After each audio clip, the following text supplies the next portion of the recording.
राधे राधे। आज आमे माने पढ़िबा श्रीमद् भागवतर तृतीय स्कंद। ओं नमो भगवते वासुदेवाय। नारायणं नमस्कृत्य नरं चैव नरोत्तमम् देवीं सरस्वतीं व्यासं ततो जयमुदीरयेत्। मूकं करोति वाचालं पङ्गुं लङ्घयते गिरिं यत्कृपातमहं वन्दे परमानन्दमाधवम्। श्रीमद् भागवत तृतीय स्कंद त्रयोत्रिंश अध्याय। मैत्रेय उवाच। कहन्ति मैत्रेय ब्राह्मण विदुर सावधाने शुण। कन्धर्म पत्नी देवहूति स्वभावे मनुर दुहिती। कपिल वचन शुणिले मोहपटल दूर कले। देवहूति उवाच तत्त्वविषये सांख्य ज्ञान कहिले जेणु भगवान। शयन सलील भितरे प्रसन्न विराट शरीरे। भूत इंद्रिय मनमय जहिरे गुणांक प्रवाह। अशेष करण कारण तो कलेवर नारायण। जठर पद्मरु जाहार जात होइला बेदवर। तरूप देखिबा निमन्ते से आज विचारिला चित्ते।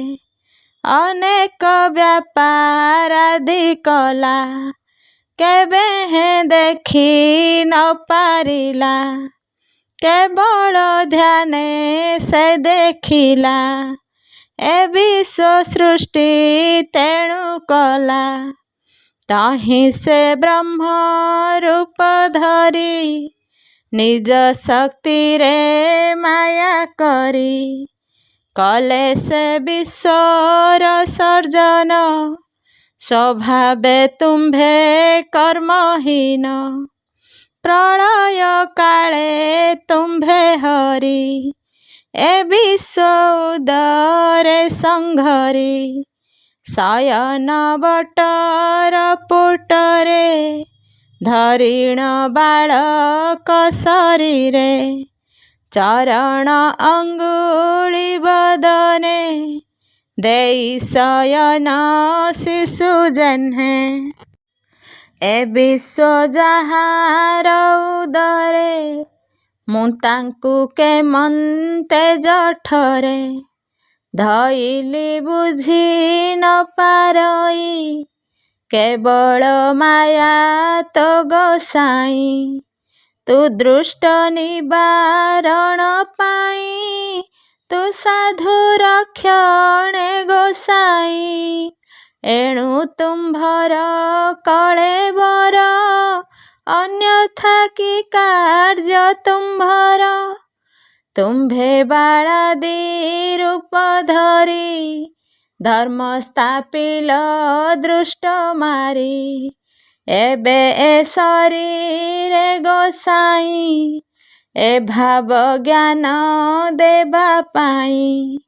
ଏଣୁ କୃତାର୍ଥ ମତେ କଲ ପୁତ୍ର ସ୍ୱରୂପେ ପ୍ରକାଶିଲ। ଜାନାମ ଶ୍ରବଣ କୀର୍ତ୍ତନ ଅଥବା କଲେ ସଂକୀର୍ତ୍ତନ। जापादे करी नमस्कार स्मरण करी नाम जार ପାପାତ୍ମା ଯେହୁ ଯଜ୍ଞ ହୁଏ, ଜାତି ବିଚାରେ ଭ୍ରାନ୍ତି ରହେ। ଯେ ପ୍ରାଣୀ ନୟନେ ଦେଖିଲା, ସେ କିମ୍ପା କୃତାର୍ଥ ନହିଲା। ଯାହାର ନାମ ଉଚ୍ଚାରିଲେ, ସକଳ ତପ ସେହି କଲେ। ହୋମାଦି କଲା ବିଧି ମତେ, ତୀର୍ଥବ୍ରତାଦି ଜ୍ଞାନ ନିତ୍ୟେ। ତପରେ ନାହିଁ ସଦାଚାର, ତୋ ନାମ ଜିହ୍ୱାରେ ମୋହର। ସମଗ୍ର ଯେ ବେଦ ପଢ଼ିଲା, ସେ ତୁମ୍ଭ ନାମ ଉଚ୍ଚାରିଲା। ତୁମ୍ଭେ ଯେ ପରମ ପୁରାଣ, ତୁ ବ୍ରହ୍ମ ଜଗତ ବିଧାନ। ତୁମ୍ଭଙ୍କୁ ନିଶ୍ଚଳ ମନରେ, ଯୋଗୀ ଭାବନ୍ତି ନିରନ୍ତରେ। ଗୁଣ ମହିମା ନିଜ ତେଜ, ବିକାଶ କରିଛି ସହଜ। ତୁମ୍ଭେ କପିଳ ଦେବ ଗର୍ଭେ, ତୁ ବିଶ୍ୱବ୍ୟାପୀ ଅଛୁ ସର୍ବେ। ବନ୍ଦଇ ତୁମ୍ଭର ଚରଣ, ତ ବିନୁ ନାହିଁ ମୋ କାରଣ। ସେ ଯେ କପିଳ ଭଗବାନ, ସାକ୍ଷାତ ପରମ ପୁରାଣ। ଗଭୀର ବଚନ ସଧିରେ, ପ୍ରକାଶି ଜନନୀ ଛାମୁରେ। କପିଳ ଉବାଚ ଭୋ ମାତ ଘେନ ମୋ ବଚନ, ଏ ମୋର ବାକ୍ୟ ଦିଅ ମନ। ଏ ମାର୍ଗ ବଚନ ପ୍ରକାର, କହିଲୁ ତୁମ୍ଭର ଆଗର। ଯେବେ ମାର୍ଗେ ତୁମ୍ଭେ ଯିବ, ଏକାନ୍ତେ କୃଷ୍ଣଙ୍କୁ ଦେଖିବ। ଅଳପେ ଦେଖିବ ମୁକତି, ପାଇବ ନିଶ୍ଚଳ ଭକତି। ଏ ମାର୍ଗେ ଶ୍ରଦ୍ଧା ତୁମ୍ଭେ କର, ଲଭିବ ଗୋବିନ୍ଦ ପୟର। ଯେମନ୍ତେ ବ୍ରହ୍ମା ଆଦି ମାନେ, ମତେ ପାଇଲେ ସାବଧାନେ। ତୁମ୍ଭେ ପାଇବ ସେହି ମତେ, ଏଣୁ କହିଲି ତୁମ୍ଭ ହିତେ। ଏମନ୍ତେ ଯେହୁ ନ ଜାଣନ୍ତି, ସେ ପ୍ରାଣୀ ମତେ ନ ଭଜନ୍ତି। ମୈତ୍ରେୟ ଉବାଚ ସେ ବ୍ରହ୍ମବାଦୀ ଦେବହୃତି, ଯୋଗ ମାର୍ଗରେ ଦେଲେ ମତି। ଆଶ୍ରମ ସରସ୍ୱତୀ କୂଳେ, ଯୋଗାଭ୍ୟାସେ ସେ ନିଶ୍ଚଳେ। ରହିଲେ ପୁତ୍ର ବାକ୍ୟ ଶୁଣି, ସେ ସ୍ଥାନେ କନ୍ଧର୍ମ ଘରଣୀ। ସ୍ନାନ ମାର୍ଜନା କ୍ରିୟା କାଳେ, ବିଧିରେ କରନ୍ତି ସକଳେ। କୃଷିତ ଲାବଣ୍ୟ ଶରୀରେ, ପରିଧାପନ ବକ୍ଳାମ୍ବରେ। ଏମନ୍ତେ ତପସ୍ୱିନୀ ବେଶ, ସେ ଦେବହୃତି ଧରିତୋଷ। ଗୃହ ସମ୍ପଦ ଦୂର କରି, ତପସ୍ୱୀ ବେଶେ ବନଚାରି। ଗୃହସ୍ଥ ଧର୍ମ କରିଥିଲେ, ଉପମା ନାହିଁ ଭୂମଣ୍ଡଳେ। ନାନା ବିଶ୍ରାମ ସ୍ଥାନ ସହେ, ଦେଖି ଦେବଙ୍କ ମନ ମହେ। ବିମାନେ ଯେବା ବିହରନ୍ତି, ସେ ସୁଖ ସେମାନେ ଜାଣନ୍ତି। नाना विचित्र कर्ममये से दिव्यपुरे शोभा पाए। दिव्य घटन पीड़ामान सुर से सुख उपादान। मंदिर स्फटिकर मते भूमि रचित मरकते। रत्ने जड़ित दीप्ति प्राय शोभने जोगी जनमोहे।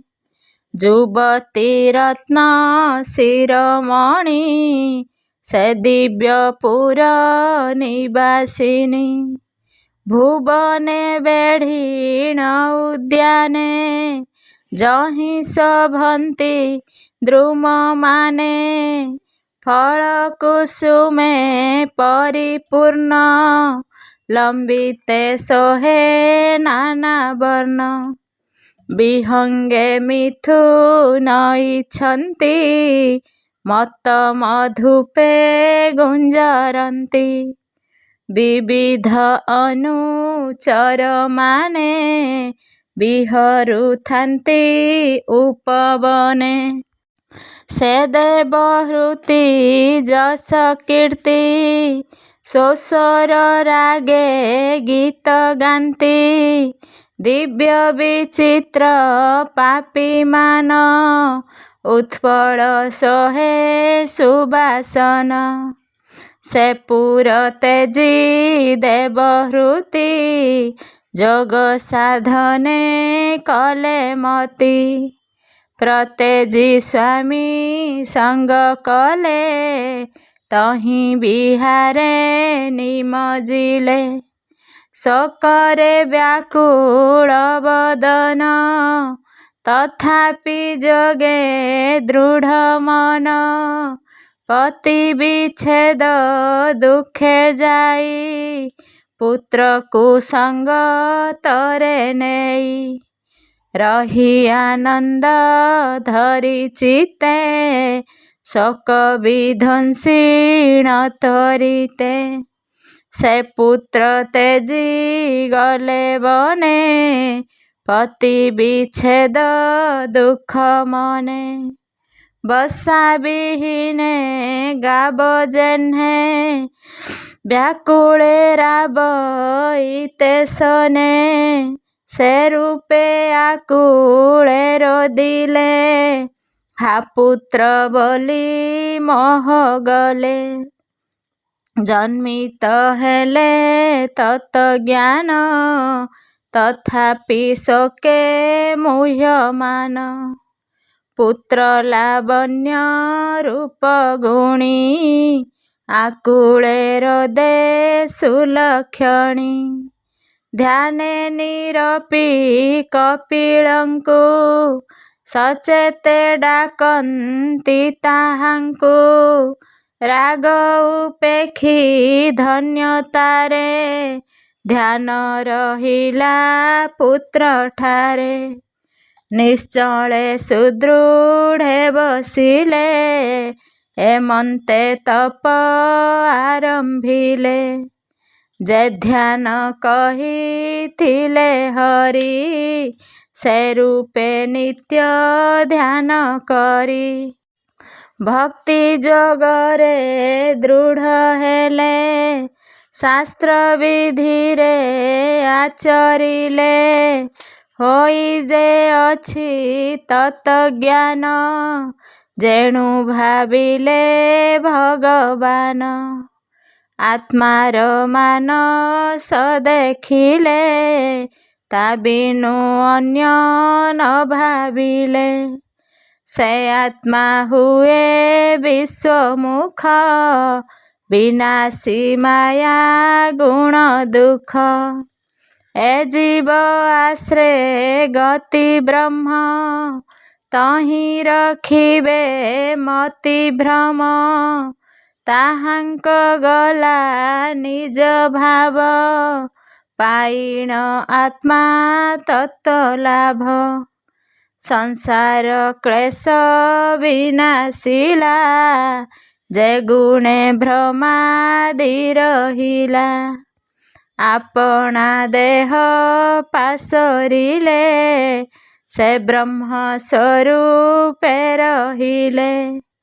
ଶୁଣ ହେ ବିଦୁର ତଦନ୍ତେ କପିଳ ଯୋଗରେ ରହନ୍ତେ।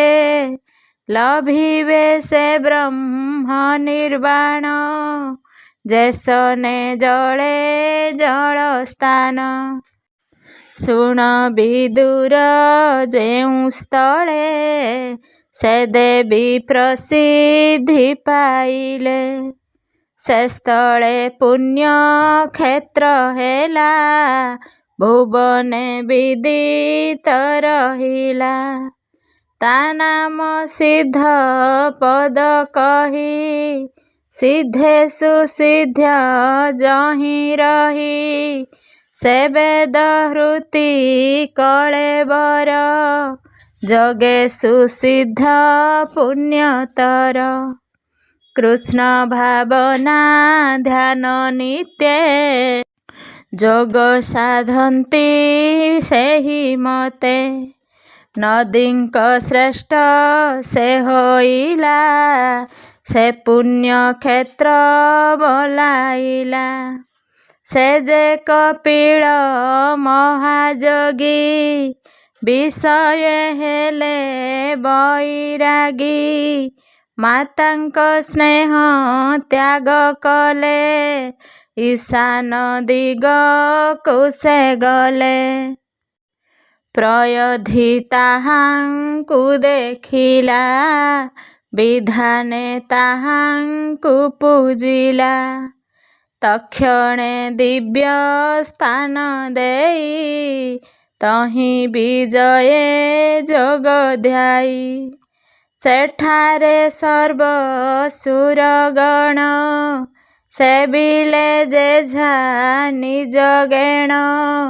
ସିଦ୍ଧ ଚାରଣ ମୁନି ଜନେ ଗନ୍ଧର୍ବ ଅପସରା ମାନେ।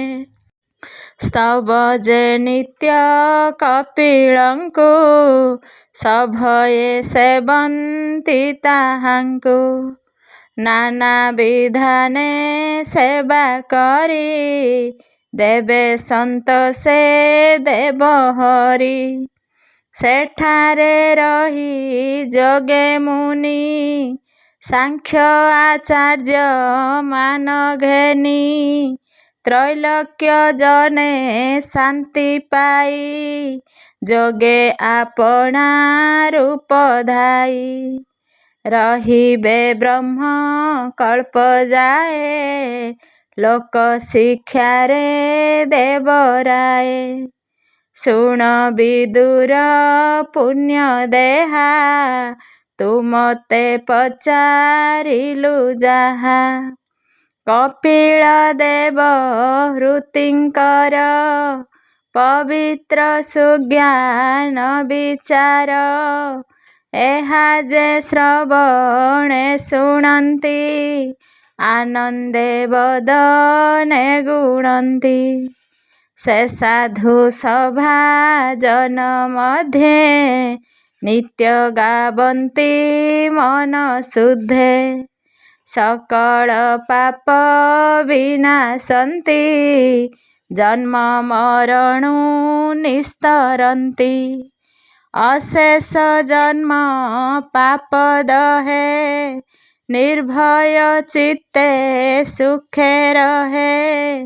ସେ ସର୍ବ ଗୋବିନ୍ଦ ଚରଣେ ଭକ୍ତି ଲଭନ୍ତି ପ୍ରତିକ୍ଷଣେ।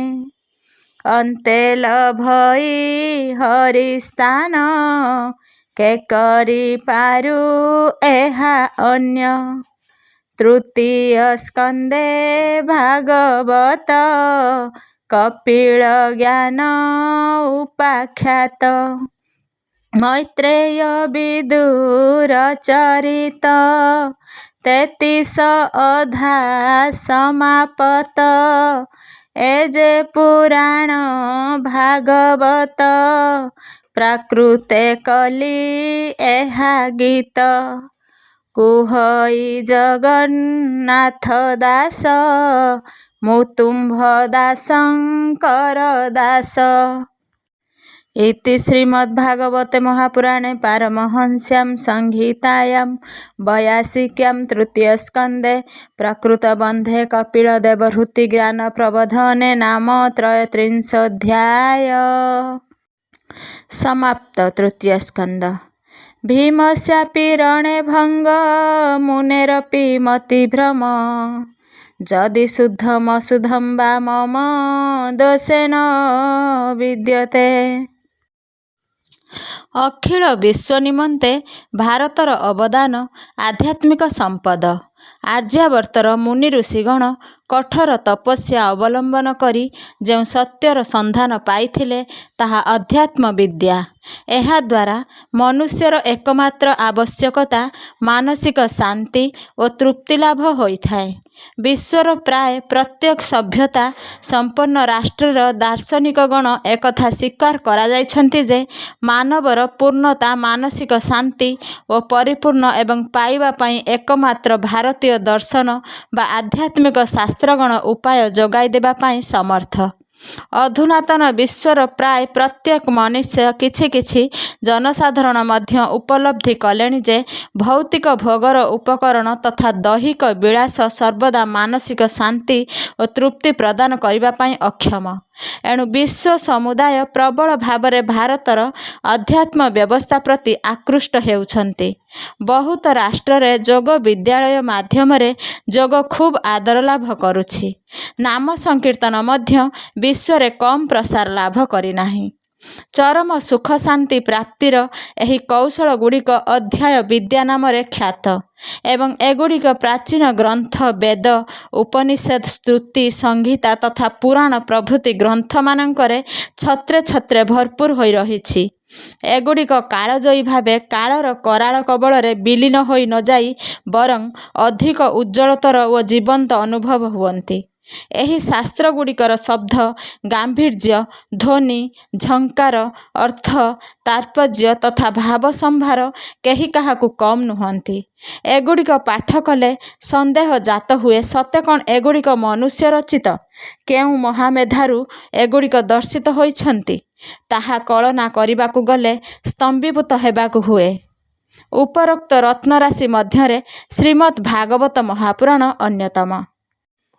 ପୁରାଣ ଜଗତର ଭାସ୍କର ତୁଲ୍ୟ ଶ୍ରୀମଦ୍ ଭାଗବତ ମହାପୁରାଣ ବ୍ୟାସଦେବଙ୍କ ଦ୍ୱାରା ରଚିତ ବୋଲି ପ୍ରମାଣ ମିଳେ। ଆଉ ମଧ୍ୟ ସ୍ପଷ୍ଟ ଉକ୍ତି ଦେଖିବାକୁ ମିଳେ ଯେ ଶ୍ରୀପାଦ ବ୍ୟାସଦେବ ବେଦ ଓ ଉପନିଷଦର ଶ୍ରେଣୀ ବିଭାଗ କରିସାରି ସାର ସ୍ୱରୂପ ବେଦାନ୍ତ ଦର୍ଶନ ରଚନା କଲେ। ବେଦ, ଉପନିଷଦ ଓ ବେଦାନ୍ତରେ ନିହିତ ମାର୍ଗକୁ ଲୋକାଭିମୁଖୀ କରି ଜନସାଧାରଣଙ୍କ ଜୀବନଚର୍ଯ୍ୟାର ଅଙ୍ଗୀଭୂତ କରିବା ନିମନ୍ତେ, ସାଧାରଣ ଜନତାର ଆଚରଣ ଯୋଗ୍ୟ କରିବା ନିମନ୍ତେ ପରବର୍ତ୍ତୀ କାଳରେ ପୁରାଣ ରଚନା କଲେ। ପୁରାଣଗୁଡ଼ିକ ମହାପୁରାଣ, ଉପପୁରାଣ, ଅତିପୁରାଣ ଏପରି ତିନି ପର୍ଯ୍ୟାୟ ବେଳକୁ ବେଳ ଅଧିକ ସରଳ ଓ ସୁଖବୋଧ୍ୟ କ୍ରମରେ ରଚିତ। ଅଧୁନା 18ଟି ମହାପୁରାଣ ଉପଲବ୍ଧ ହୁଏ। ଉପପୁରାଣ ଓ ଅତିପୁରାଣମାନଙ୍କରେ କେତେକ ଲଭ୍ୟ ଓ କେତେକ ଲୁପ୍ତ। ଶ୍ରୀମଦ୍ ଭାଗବତ ମହାପୁରାଣ ଅଷ୍ଟାଦଶ ମହାପୁରାଣର ଅନ୍ତିମ ରଚନା। ବ୍ୟାସଦେବ 17ଟି ପୁରାଣ ରଚନା କରିସାରି ମଧ୍ୟ ନିଜ ରଚନା ସୌଷ୍ଠବରେ ପରିତୃପ୍ତି ଲାଭ କରି ନ ପାରି ବିଷର୍ଣ୍ଣ ହେଲେ। ବ୍ୟାସଙ୍କୁ ଗୁରୁଦେବ ଶ୍ରୀପାଦ ନାରଦ ଏହି ବିଷର୍ଣ୍ଣତାର କାରଣ ଜାଣିପାରି କହିଲେ, ବେଦ ବେଦାନ୍ତର ମୁଖ୍ୟ ତାତ୍ପର୍ଯ୍ୟ ସାଧାରଣ ମନୁଷ୍ୟର ଆଚରଣର ଅନ୍ତର୍ଗତ ହୋଇପାରିବା ଭଙ୍ଗୀରେ ତୁମର 17ଟି ପୁରାଣରେ ଦିଗ୍ଦର୍ଶନ ଦିଆଯାଇ ନାହିଁ।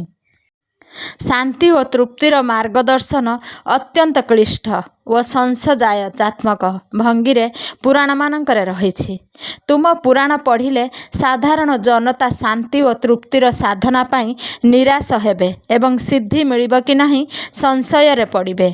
ବେଦ ଉପନିଷଦର ମୁଖ୍ୟ ତାତ୍ପର୍ଯ୍ୟ ଅଧିକ ସରଳ ଓ ସହଜ ବିଶ୍ୱସନୀୟ ଢଙ୍ଗରେ ପ୍ରକାଶ କର, ତେବେ ତୁମ ମନ ପ୍ରସନ୍ନ ହେବ।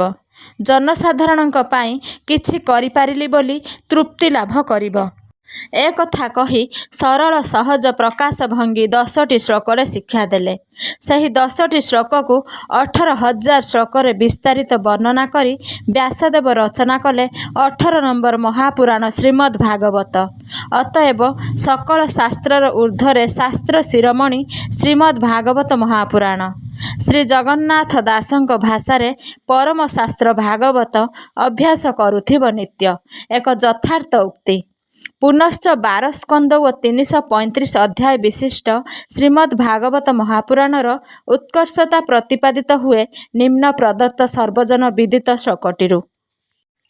ନିଗମ କଳ୍ପତର୍ଗଳିତଂ ଫଳଂ ଶୁକମୁଖାତ୍ ଅମୃତା ଦ୍ରବ ସଂଯୁତଂ ପିବତ ଭାଗବତ ରସମାଳୟଂ ମୁହୁରହୁ ରସିକା ଭୁବି ଭାବୁକାଃ। ଧରନ୍ତୁ ଗୋଟିଏ ଆମ୍ବ ଗଛ। ଗଛଟିର ଚେର, ମୂଳ, କାଣ୍ଡ, ଶାଖା, ପ୍ରଶାଖା, ବତ୍କଳ, ମୁକୁଳ, କିଶଳୟ, ପଲ୍ଲବ, ବକୁଳ ଓ ଫଳ ସମସ୍ତ ଏକ ଏକ ଅବୟବ। ସମସ୍ତ ଅବୟବ ବୃକ୍ଷର ସମାନ ରସରେ ପୁଷ୍ଟିବନ୍ତ। କିନ୍ତୁ ଫଳରୁ ଯେଉଁ ଆସ୍ୱାଦନ ମିଳେ ଅନ୍ୟାନ୍ୟ ଅବୟବରେ ସେହି ରସ ଥିଲେ ମଧ୍ୟ ସମଜାତୀୟ ଆସ୍ୱାଦନ ମିଳେନା। ତଦ୍ରୂପ ନିଗମ ବା ବେଦ ଗୋଟିଏ ବୃକ୍ଷ। ବ୍ରାହ୍ମଣ, ସଂହିତା, ଉପନିଷେଦ ତଥା ଅନ୍ୟାନ୍ୟ ପୁରାଣ ବେଦରୂପକ ବୃକ୍ଷର ବିଭିନ୍ନ ଅବୟବ। ଆମ୍ଭର ସ୍ୱାଦ ଆମ୍ବ ଗଛର ଅନ୍ୟାନ୍ୟ ଅଙ୍ଗରୁ ଯେପରି ଆସ୍ୱାଦିତ ହୁଏ ନାହିଁ, ଠିକ୍ ସେହିପରି ବେଦ ବୃକ୍ଷର ଫଳ ଭାଗବତ। ଶାନ୍ତି ଓ ତୃପ୍ତିର ମାର୍ଗ ତଥା ଆଚରଣ ଶୈଳୀ ବା ସାଧନା ଶୈଳୀ ଅନ୍ୟାନ୍ୟ ଅଙ୍ଗରୁ ଯେପରି ସହଜରେ ଅନୁମାନ କରିହୁଏ ନାହିଁ। ଏପରି ଅନେକ ଉଦାହରଣ ଆମେ ପାଇବା, ଯାହାଦ୍ୱାରା ପ୍ରମାଣିତ ହୁଏ ଯେ ଆମ ସନାତନ ଧର୍ମର ବିଶାଳ ଶାସ୍ତ୍ର ଭଣ୍ଡାରରେ ଶାସ୍ତ୍ର ରତ୍ନ ଶ୍ରୀମଦ୍ ଭାଗବତ ମୁକୁଟମଣି ସ୍ୱରୂପ। ପୁନଶ୍ଚ ପଦ୍ମପୁରାଣ ଶ୍ରୀମଦ୍ ଭାଗବତଙ୍କର 12 ସ୍କନ୍ଧ ସହ ଭଗବାନ ମୁଖ୍ୟ 12 ଅବୟବକୁ ତୁଳନା କରି ଶ୍ରୀମଦ୍ ଭାଗବତ ସାକ୍ଷାତ୍ ଭଗବାନଙ୍କର ଶ୍ରୀଅଙ୍ଗ ସ୍ୱରୂପ ବୋଲି ପ୍ରତିପାଦନ କରିଛନ୍ତି। ଜୀବ କଲ୍ୟାଣକାରୀ ତଥା ଭକ୍ତି ରସର ଭଣ୍ଡାର ଶ୍ରୀମଦ୍ ଭାଗବତଙ୍କର ଉତ୍ପତ୍ତି କାଳ ସମ୍ବନ୍ଧରେ ଭିନ୍ନ ଭିନ୍ନ ଦାର୍ଶନିକ ଭିନ୍ନ ଭିନ୍ନ ମତ ପୋଷଣ କରନ୍ତି। ତେବେ ସେମାନଙ୍କ ଭିତରେ ପରମ ଦାର୍ଶନିକ ତଥା ପ୍ରତ୍ନତତ୍ତ୍ୱବିତ୍ ମହାମାନ୍ୟ ସ୍ୱର୍ଗତ ବାଲ ଗଙ୍ଗାଧର ତିଳକାଜୀଙ୍କର କାଳ ନିର୍ଣ୍ଣୟକୁ ପ୍ରାଚ୍ୟ ଓ ପାଶ୍ଚାତ୍ୟ ଉଭୟ ଜଗତ ମାନ୍ୟତା ପ୍ରଦାନ କରିଥାନ୍ତି। କିନ୍ତୁ ଏଠାରେ ଚିନ୍ତା କରିବାକୁ ହେବ ଯେ ଭାରତୀୟ ଆର୍ଯ୍ୟ ଶାସ୍ତ୍ରଗୁଡ଼ିକ ବହୁତ କାଳରୁ ଗୁରୁ ଶିଷ୍ୟ ପରମ୍ପରା କ୍ରମେ ଶ୍ରବଣ କୀର୍ତ୍ତନ ଧାରାରେ ଗଡ଼ି ଆସୁଥିଲା। ଏକଥା ହୋଇପାରେ ଯେ ଶ୍ରୁତି ବା ଶ୍ରବଣ ମାଧ୍ୟମରେ ପ୍ରଚାରିତ ହେଉଥିବା ଏହି ଶାସ୍ତ୍ର ଖ୍ରୀଷ୍ଟପୂର୍ବ 1400 ଶତାବ୍ଦୀ ପ୍ରଥମ ଲିପିବଦ୍ଧ ହୋଇଥିବ। ତଥାପି ଦୀର୍ଘ 3000 ବର୍ଷ ଧରି ଏହି ଗ୍ରନ୍ଥ ସାଧାରଣ ଜନମାନସକୁ ରସାଣିତ କରିପାରି ନଥିଲା। କେବଳ କତିପୟ ବିଦ୍ୱାନ ପଣ୍ଡିତଙ୍କ ମଧ୍ୟରେ ହିଁ ସୀମିତ ଥିଲା। ଏହାର କାରଣ ସଂସ୍କୃତ ଭାଷାର ଶବ୍ଦ କାଠିନ୍ୟ ଓ ଭାଗବତଙ୍କର ନିଜସ୍ୱ ଭାଗଗାମ୍ଭୀର୍ଯ୍ୟ। ଏଣେ ବିଦ୍ୱତ୍ ମହଲରେ ପ୍ରଚଳିତ ଅଛି ଯେ ବିଦ୍ୟାବତାଂ ଭାଗବତେ ପରୀକ୍ଷା ବିଦ୍ୟା ଭାଗବତାବଧି, ଅର୍ଥାତ୍ ଶ୍ରୀମଦ୍ ଭାଗବତ ଶ୍ରେଷ୍ଠତମ ଅଧ୍ୟାତ୍ମ ବିଦ୍ୟା ରୂପେ ପଣ୍ଡିତମାନେ ଗ୍ରହଣ କରିଛନ୍ତି। ସାଧାରଣ ସମାଜ ଏତାଦୃଶ ନିଗୂଢ଼ ବିଦ୍ୟାର ଅଧିକାରୀ ହେବା ସହଜ ନୁହେଁ। କିନ୍ତୁ ଓଡ଼ିଆ ଭାଷାଭାଷୀ ଉତ୍କଳୀୟମାନଙ୍କର ପରମ ସୌଭାଗ୍ୟର କଥା ଯେ ସେମାନେ ବିଶ୍ୱର ଶ୍ରେଷ୍ଠତମ ଆଧ୍ୟାତ୍ମ ରହସ୍ୟ ଶ୍ରୀମଦ୍ ଭାଗବତ ମହାପୁରାଣକୁ ପୂର୍ଣ୍ଣ ପ୍ରାଣରେ ଉପଲବ୍ଧି କରିବାର ଅବକାଶ ପାଇଛନ୍ତି। ଶ୍ରୀଳ ଶ୍ରୀପାଦ ଶ୍ରୀ ଜଗନ୍ନାଥ ଦାସଙ୍କ ଅପାର କରୁଣାରୁ ଶ୍ରୀଳ ଜଗନ୍ନାଥ ଦାସ ମହୋଦୟ 1500 ଶତାବ୍ଦୀ ଏହି ମହାପୁରାଣର ଉତ୍କଳାନୁବାଦ କରି ଓଡ଼ିଆମାନଙ୍କ ପାଇଁ ଦେବତାର ମର୍ଯ୍ୟାଦା ପାଇଛନ୍ତି। ଯଦିଓ ଭାରତରେ ଅନ୍ୟ କେତେକ ପ୍ରାଦେଶିକ ଭାଷାରେ ଗଦ୍ୟକାରରେ ଶ୍ରୀମଦ୍ ଭାଗବତ ମହାପୁରାଣ ଅନୁବାଦିତ ହୋଇଛନ୍ତି, ସେଗୁଡ଼ିକ ସରଳ ଅଭିବ୍ୟକ୍ତିର ଅଭାବରୁ ପ୍ରାୟଶଃ ଲୋକପ୍ରିୟ ହୋଇପାରି ନାହାନ୍ତି। କିନ୍ତୁ ଶ୍ରୀ ଜଗନ୍ନାଥ ଦାସଙ୍କର ସହଜ ପାଠ୍ୟ ମାତ୍ର ନବାକ୍ଷରୀ ଛନ୍ଦରେ ଭାଗବତଙ୍କର ପଦ୍ୟାନୁବାଦ ଏପରି ମୁଖବୋଧ୍ୟ, ସରଳ, ସୁନ୍ଦର ଓ ମଧୁରତର ହୋଇଛି, ଯାହା ନିରକ୍ଷର ବ୍ୟକ୍ତିମାନଙ୍କର ବୋଧଗମ୍ୟ ହେବା ସଙ୍ଗେ ସଙ୍ଗେ ସଂସ୍କୃତ ପଣ୍ଡିତମାନଙ୍କର ମଧ୍ୟ ଆଦରଣୀୟ ହୋଇପାରିଛି। ମୋର ବ୍ୟକ୍ତିଗତ ମତରେ ସାରା ଭାରତରେ ପ୍ରକୃତ ଭାଷାରେ ଅନୁବାଦିତ ଆଧ୍ୟାତ୍ମ ଶାସ୍ତ୍ରମାନଙ୍କ ମଧ୍ୟରେ ଗୋସ୍ୱାମୀ ତୁଳସୀ ଦାସ ରଚିତ ଶ୍ରୀରାମଚରିତ ମାନସ, ଗୋସ୍ୱାମୀ ଜଗନ୍ନାଥ ଦାସ ରଚିତ ଶ୍ରୀମଦ୍ ଭାଗବତଙ୍କ ତୁଲ୍ୟ ଲୋକପ୍ରିୟ। ଏ ଉଭୟ ଅନୁବାଦର ଲୋକପ୍ରିୟତାର ତୁଳନା ନାହିଁ। ଶ୍ରୀ ଜଗନ୍ନାଥ ଦାସଙ୍କ ରଚିତ ଶ୍ରୀମଦ୍ ଭାଗବତ ଉତ୍କଳରେ ପ୍ରଚାରିତ ହେବା ପରେ ଓଡ଼ିଆ ଭାଷାଭାଷୀଙ୍କ ମଧ୍ୟରେ ଏକ ଅଭିନବ ଧାର୍ମିକ ଉନ୍ମାଦନା ଖେଳି ଯାଇଥିଲା। ଭାଗବତରୁ ଚାରିପଦ ଯିଏ ଶୁଣୁଥିଲା ସେ ଏକ ଅଜଣା ଆକର୍ଷଣରେ ଏହି ଭାଗବତ ସହ ବାନ୍ଧି ହୋଇଯାଇଥିଲା। ସାମାନ୍ୟ ଧାର୍ମିକ ତଥା ଧନିକ ଶ୍ରେଣୀର ବ୍ୟକ୍ତିମାନେ ତାଳପତ୍ର ଅଥବା ଭୁଜପତ୍ରରେ ଆଦରର ସହ ଏହି ଗ୍ରନ୍ଥକୁ ଲେଖାଇ ନେଉଥିଲେ। ନିଜ ଘରେ ଏହି ଗ୍ରନ୍ଥର ମର୍ଯ୍ୟାଦା କେବଳ ଗ୍ରନ୍ଥ ମାତ୍ର ଭାବେ ସୀମିତ ନ ରହି ଦେବତାର ମର୍ଯ୍ୟାଦା ଲାଭ କରିଥିଲା। ଦେବ ପ୍ରତିମା ଓ ଶାଳଗ୍ରାମ ସେବିତ ଖଟୁଳିରେ ଅଥବା ନିଜ ଗୃହର ଦେବସିଂହାସନରେ ଭାଗବତ ଗ୍ରନ୍ଥ ସ୍ଥାପିତ ହୋଇ ତ୍ରିସନ୍ଧ୍ୟା ପୂଜା ଓ ଆରତୀ ଦ୍ୱାରା ଉପାସିତ ହେଉଥିଲେ। ଜଗନ୍ନାଥ ଦାସଙ୍କ ଭାଗବତ ପୋଥି ଖଣ୍ଡିଏ ନୁହେଁ, ଦେବ ପ୍ରତିମା ରୂପେ ପ୍ରତ୍ୟେକ ଉତ୍କଳୀୟଙ୍କ ହୃଦୟରେ ସ୍ଥାନ ପାଇଥିଲେ। ଗ୍ରାମେ ଗ୍ରାମେ ସହଯୋଗ ଭିତ୍ତିରେ ଭାଗବତାଳୟ ପ୍ରତିଷ୍ଠିତ ହୋଇଥିଲା। ପ୍ରଥମେ ଏହାକୁ ଭାଗବତ ଗାଦି ନାମରେ ଲୋକେ କହୁଥିଲେ। ଏଠାରେ ଦେବାଳୟ ତୁଲ୍ୟ ପୂଜକ ବ୍ରାହ୍ମଣ ନିଯୁକ୍ତ ହୋଇ ଦୈନନ୍ଦିନ ସେବା ପୂଜା ନିଷ୍ଠା ସହକାରେ ନିର୍ବାହ ହେଉଥିଲା ଏବଂ ଜନ୍ମାଷ୍ଟମୀ, ନୃସିଂହ ଚତୁର୍ଦ୍ଦଶୀ ଓ ଭାଗବତ ଜନ୍ମ ପ୍ରଭୃତି ବାର୍ଷିକ ଉତ୍ସବଗୁଡ଼ିକ ଗ୍ରାମବାସୀଙ୍କ ସହଯୋଗରେ ବେଶ୍ ଧୁମଧାମରେ ପାଳିତ ହେଉଥିଲା। ପ୍ରତ୍ୟହ ସନ୍ଧ୍ୟାରେ ଗୋସ୍ୱାମୀ ଜଗନ୍ନାଥ ଦାସଙ୍କ ଓଡ଼ିଆ ଭାଗବତ ଏଠାରେ ପାଠ ହୁଏ ଏବଂ ସମବେତ ଭାବରେ ଗ୍ରାମର ନରନାରୀ ବସି ଶ୍ରବଣ କରନ୍ତି। କୌଣସି କଠିନ ଅର୍ଥ ବା ଭାବ ଆସିଲେ ପାଠକ ଅଥବା ତତ୍ରସ୍ଥ ସାମାନ୍ୟ ଜାଣିବା ଲୋକ ମନେ ଭାବୁଥିଲେ ସ୍ୱାମୀଙ୍କର ଶାସ୍ତ୍ର ବ୍ୟାଖ୍ୟା ତୁଳନାରେ ପୁଅର ବ୍ୟାଖ୍ୟା ଅଧିକ ସରଳ ଓ ସ୍ତ୍ରୀ ଲୋକମାନେ ମଧ୍ୟ ବୁଝିପାରିଲା ପରି ପୁତ୍ର ବାତ୍ସଲ୍ୟର ବିଭରା ସ୍ନେହମୟୀ ଜନନୀ ପ୍ରଭୁଙ୍କ ଚରଣରେ ପ୍ରଣତି ବାଢ଼ୁଥିଲେ। ପୁତ୍ରର ଦୀର୍ଘ ଜୀବନ ପାଇଁ ଧୀରେ ଧୀରେ ଶ୍ରୀଳ ଜଗନ୍ନାଥ ଦାସଙ୍କର ଭାଗବତ ଶ୍ଲୋକ ବ୍ୟାଖ୍ୟାରେ ଭୂୟସୀ ପ୍ରଶଂସା ଜନମୁଖରେ ମୁଖରିତ ହେବାକୁ ଲାଗିଲା। କେତେକ ଭାଗବତ ପ୍ରିୟ ବ୍ୟକ୍ତିଙ୍କର ଅନୁରୋଧ କ୍ରମେ ପ୍ରାୟ 20 ବର୍ଷୀୟ ଜଗନ୍ନାଥ ଦାସ ପ୍ରତ୍ୟହ ପୁରୀ ଶ୍ରୀମନ୍ଦିର କଳ୍ପବଟ ମୂଳରେ ଭାଗବତ କହିବାକୁ ଆରମ୍ଭ କଲେ ଓ ସହସ୍ର ଶ୍ରଦ୍ଧାଳୁ ଶ୍ରୋତା ଭାଗବତ ରସପାନରେ ବିମୁଗ୍ନ ହୋଇ ସଂସାର ଦୁଃଖରୁ କିଛି ପରିମାଣରେ ବିମୁକ୍ତି ଲାଭ କଲେ। ଇତିମଧ୍ୟରେ କଳି ପାବନାବତୀର ଶ୍ରୀକୃଷ୍ଣ ଚୈତନ୍ୟ ମହାପ୍ରଭୁ 1509 ଖ୍ରୀଷ୍ଟାବ୍ଦରେ ଶ୍ରୀକ୍ଷେତ୍ରକୁ ଆଗମନ କରି ଦାକ୍ଷିଣାତ୍ୟ ତୀର୍ଥଯାତ୍ରାରେ ଯାଇ ପ୍ରାୟ 1515 ଖ୍ରୀଷ୍ଟାବ୍ଦ ବେଳକୁ ପୁରୀ ଫେରି ଆସିଥିଲେ। ଶ୍ରୀ ଚୈତନ୍ୟ ମହାପ୍ରଭୁ ନିଜର ତ୍ରିଲୋକ୍ୟବାଣୀ ରୂପ ଛଟା ଓ ଅନନ୍ୟ ସାଧାରଣ ଭକ୍ତି ବଳରେ ଜନସମାଜରେ ଏକ ଦେବ ବିଗ୍ରହ ରୂପେ ଗୃହୀତ ହେଉଥାନ୍ତି। ବୈଷ୍ଣବ ମତବାଦ ପ୍ରଚାର, ରୋମହର୍ଷକାରୀ ସଂକୀର୍ତ୍ତନ, ଝଙ୍କାର ତଥା ଅତୁଳନୀୟ ବିଦ୍ୱାନମାନଙ୍କ ମତବାଦ ଓ ଯୁକ୍ତି ଖଣ୍ଡନ ଦ୍ୱାରା ଚମକୃତ ଜନସାଧାରଣ ଏହାକୁ ଭଗବାନଙ୍କ ଅବତାର ବୋଲି ମନେ କରୁଥାନ୍ତି। ଏକଦା ଶ୍ରୀମନ୍ ମହାପ୍ରଭୁ ଶ୍ରୀମନ୍ଦିର କଳ୍ପବଟ ମୂଳେ ଶ୍ରୀ ଜଗନ୍ନାଥ ଦାସଙ୍କର ଶ୍ରୀମଦ୍ ଭାଗବତ ବ୍ୟାଖ୍ୟା ଶ୍ରବଣ କରି ଭାବବିହ୍ୱଳିତ ଚିତ୍ତରେ ଶ୍ରୀ ଜଗନ୍ନାଥ ଦାସଙ୍କୁ ଗାଢ଼ ଆଲିଙ୍ଗନ ପୂର୍ବକ ତୁମେ ଅତି ମହାନ, ଅତି ବଡ଼ ବୋଲି ବାରମ୍ବାର ସମ୍ବୋଧନ କଲେ। ସେହି ଦିନଠାରୁ ଲୋକମୁଖରେ ଦାସ ମହାଶୟ ଅତିବଡ଼ି ନାମରେ ପରିଚିତ। ଅତିବଡ଼ିଙ୍କର ସଲଜ ମଧୁର ବ୍ୟବହାର ଓ ସରଳ ସରସ କାର୍ଯ୍ୟକଳାପ ଦେଖି ବିଶେଷ କରି ପବିତ୍ର ରାଧାଷ୍ଟମୀ ତିଥିରେ ଜନ୍ମ ହୋଇଥିବାରୁ ସେ ଶ୍ରୀରାଧାଙ୍କ ଅଂଶରେ ଜନ୍ମ ବୋଲି ଲୋକମୁଖରେ ପ୍ରଚାରିତ ହେବାକୁ ଲାଗିଲା। ଶ୍ରୀମଦ୍ ଭାଗବତୀ ଓ ବଜ୍ରଲୀଳାର ସହସ୍ର ସୁନ୍ଦର ପ୍ରେମ ରସାଣିତ ଉପସ୍ଥାପନା ଏହି ବିଶ୍ୱାସକୁ ଅଧିକ ଦୃଢ଼ୀଭୂତ କରି ତୋଳେ। ଦିନେ କପିଳେଶ୍ୱରପୁର ଶାସନରେ ସ୍ୱଗୃହରେ ଅବସ୍ଥାନ କାଳରେ ଜନନୀ ପଦ୍ମାବତୀ ଦେବୀ ପୁତ୍ର ଶ୍ରୀ ଜଗନ୍ନାଥ ଦାସଙ୍କୁ ମାତୃ ଅଧିକାର ଭଙ୍ଗୀରେ କହିଲେ, ବତ୍ସ, ଏ ସଂସ୍କୃତ ଭାଷା ବଡ଼ କଷ୍ଟ, ମୁଣ୍ଡ କ'ଣ ହୋଇଯାଉଛି। ଓଡ଼ିଆ ଭାଷାରେ ଭାଗବତଟିଏ ଲେଖିଦିଅନ୍ତୁ, ଯଦି ଆମେ ବୁଢ଼ୀମାନେ ଟିକିଏ ଭଗବାନଙ୍କ ଲୀଳା ଶୁଣିପାରିବୁ। ମାଙ୍କର ଏହି ଆକୁଳ ଆଦେଶ ଗୋସ୍ୱାମୀଙ୍କ ମନରେ ରେଖାପାତ କଲା। ଓଡ଼ିଆ ଭାଗବତ ଲେଖା ଆରମ୍ଭ ହେଲା ଏବଂ ଚାଲିଲା ଏକାଦଶ ସ୍କନ୍ଧର ଶେଷ ଅଧ୍ୟାୟ 32 ଅଧ୍ୟାୟ ପର୍ଯ୍ୟନ୍ତ। ଏହି ଅଧ୍ୟାୟରେ ଶ୍ରୀକୃଷ୍ଣଙ୍କର ଅବତାରକାଳୀନ ଲୀଳା ଶେଷ ହୋଇ ସ୍ୱଧାମ ପ୍ରତ୍ୟାବର୍ତ୍ତନ ବର୍ଣ୍ଣନା ରହିଛି। ବାସ୍ ଏତିକି ଲୋକମୁଖରେ ସର୍ବତ୍ର ବ୍ୟାପିଗଲା ଯେ କୃଷ୍ଣଙ୍କ ସଙ୍ଗେ ଦାସେ ଗଲେ ପୁରାଣ ସମାପ୍ତ ନୋହିଲେ। ଏହି ଜନଶ୍ରୁତିରୁ ଅନୁମାନ କରାଯାଏ ଏକାଦଶ ସ୍କନ୍ଧ ଶେଷ ହେବା ପରେ ଏହି ମହାମାନବଙ୍କର ମହାପ୍ରୟାଣ ଘଟିଛି। ପରବର୍ତ୍ତୀ ଶ୍ରୀମଦ୍ ଭାଗବତ ଦ୍ୱାଦଶ ସ୍କନ୍ଧର 13ଟି ଅଧ୍ୟାୟ ଅନ୍ୟ କୌଣସି ବିଦ୍ୱାନଙ୍କ ଦ୍ୱାରା ଅନୁବାଦିତ ହୋଇଥାଇପାରେ, ଏକଥା ଅନୁସନ୍ଦେହ। ଶ୍ରୀଳ ଜଗନ୍ନାଥ ଦାସଙ୍କ ରଚିତ ଓଡ଼ିଆ ଭାଗବତ ବ୍ୟାସକୃତ ମୂଳ ସଂସ୍କୃତ ଭାଗବତର କେବଳ ଶବ୍ଦାନୁବାଦ ନୁହେଁ, ମୂଳ ସଂସ୍କୃତ ଭାଗବତର ସରଳତା ଓ ଭାଗବଚ୍ଛ୍ୱାସ ଓଡ଼ିଆ ଭାଗବତରେ ଦେଖିବାକୁ ମିଳେ। ଭାରତରେ ଅନ୍ୟାନ୍ୟ ପ୍ରାଦେଶିକ ଭାଷାରେ ଅନୁଦିତ ପ୍ରାଦେଶିକ ଭାଗବତ ତୁଳନାରେ ଓଡ଼ିଆ ଭାଗବତ ଉପରୋକ୍ତ ଦୃଷ୍ଟିକୋଣରୁ ଅଧିକ ବୈଶିଷ୍ଟ୍ୟ ସମ୍ପନ୍ନ।